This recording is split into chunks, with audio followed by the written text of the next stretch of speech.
entretenir la peau et le visage, c'est toujours très important.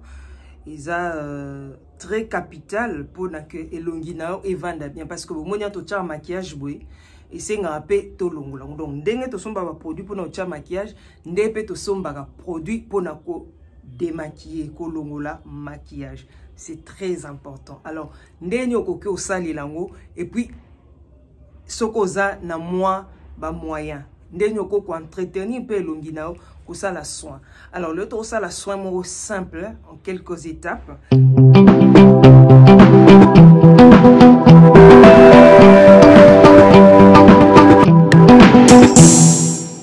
En tout cas, bienvenue dans Coloris Club, Sokimbali, Soboya Bibiso, en tout cas, Totombelbino Boye, Bolamou, merci. Et puis, Nabaye, tout ça, on a déjà abonné, surtout à France. Merci beaucoup pour Naba.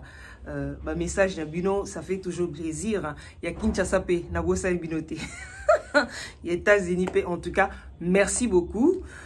Les lots, Ndeka Kito Sala, soin de visage, avec 5 produits seulement. Il y a vite fait. Hein. En tout cas, ils ont routine soir. Vite fait. Hein, aux ongles, aux fatigués. Alors, on a besoin juste d'entretenir les longues vite fait. Alors, voilà, c'est parti. La première des choses, les lots, tout ça, là. Voilà. Chaque type de peau, c'est très important. So, il y a des types de peau, et puis, il y a des problèmes cutanés. Donc, les problèmes liés à la peau. Et cause à la bouton, rides, fissure oh non c'est ça la ranelou c'est que déjà au yebi ba problème wana ozana difficulté soute pour non ça la soin na yo hein très bien nga pona nga ezaka peau normale naza peau normale na peau grasse na peau sensibilité na peau normale na pe na peau sèche na pe na problème oh non bouton tout ça là non en tout cas côté wana non naza pe na ride voilà alors secret le na ye na astuce c'est simple à le faire. Tout ça, les bon huile d'olive. Nabi huile au balambelante. Oh, ça juste pour nailongi.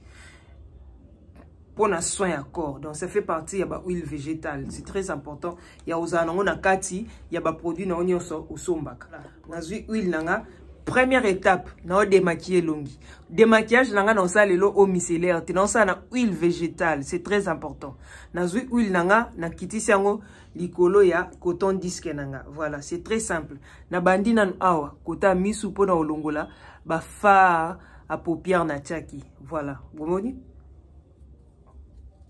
Na ye, na longoli. Na longoli matoi nanga, peut permettre nga, na komati, kota bilwa matoi. Izali.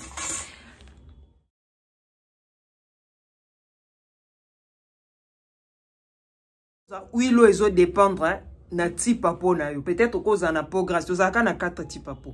Peau grasse, peau sèche, peau mixte, peau normale. Donc yo parce qu'il faut luka huile végétale ni ne correspondre na type à peau na yo. Voilà, na se démaquiller na longo lignon so na tchaki na ilongi. Make-up nyon se kei prêt. Pour si qu'on a longo là, salité ya ba résidu nyon so etikala ya make-up nanga, hein? Na ebongo na mousse nettoyante nango gel moussant. Alors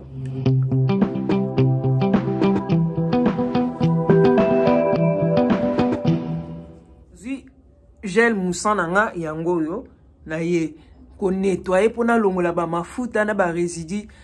Donc deuxième étape nanga na gel moussant nanga na ye na appliquer na elongi pour na longola ba résidu ya make-up et puis mafuta o na salelaki huile végétale o na salelaki na kesi ko na on nettoyer ko nettoyer pe na eau tiède ou na eau normale eau tiède pe ça bien.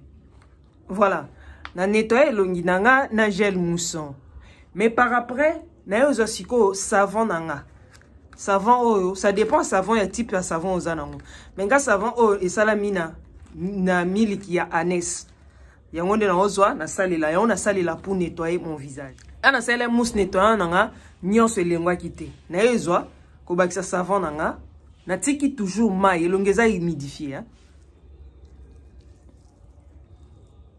Nazo frotter te na osala malembe puis faut osala na mouvement circulaire. Ce qui toza na gant ou ko ozwa gant na yo ndo bandi ko sala na ma mouvement juste pour nettoyer hein. Voilà. Na nettoyer susu elongi nanga. Pour na longola savon. Voilà. Coca ou c'est l'ongignon sauté, hein. Na yo zo bongo gommage na tie gommage nanga. Gommage eza pona elongi eza mi na ba abricot. Eza ba graine mukie juste pour les visages. Bon le quoi na tie lobi moi na tie le ezate pona ko batela elongi nanga. Na sauter étape wana. Na yo ya bongo na lotion tonique nanga na sale lotion tonique o ya 10 ya vitamine C.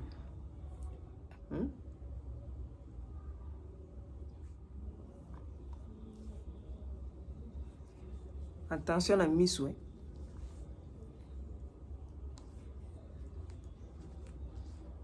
Après, nous avons crème nanga hydratante. Hein? Et ça a mis toujours dans milk. Ils ont un milk. Alors.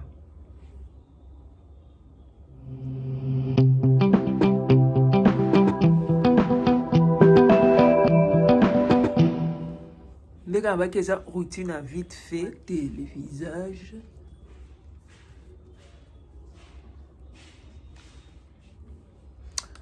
Voilà. Et la routine a bien soukiawa. Ça dépend de produit oyo salé là. Il faut toujours tenir compte il y a type à peau et non pas il y a problème cutané. Il y a peau non, mais type il y a peau non. C'est très important pour non c'est la routine. Les autres soukiawa. Bobo santé ko partager, ko liker.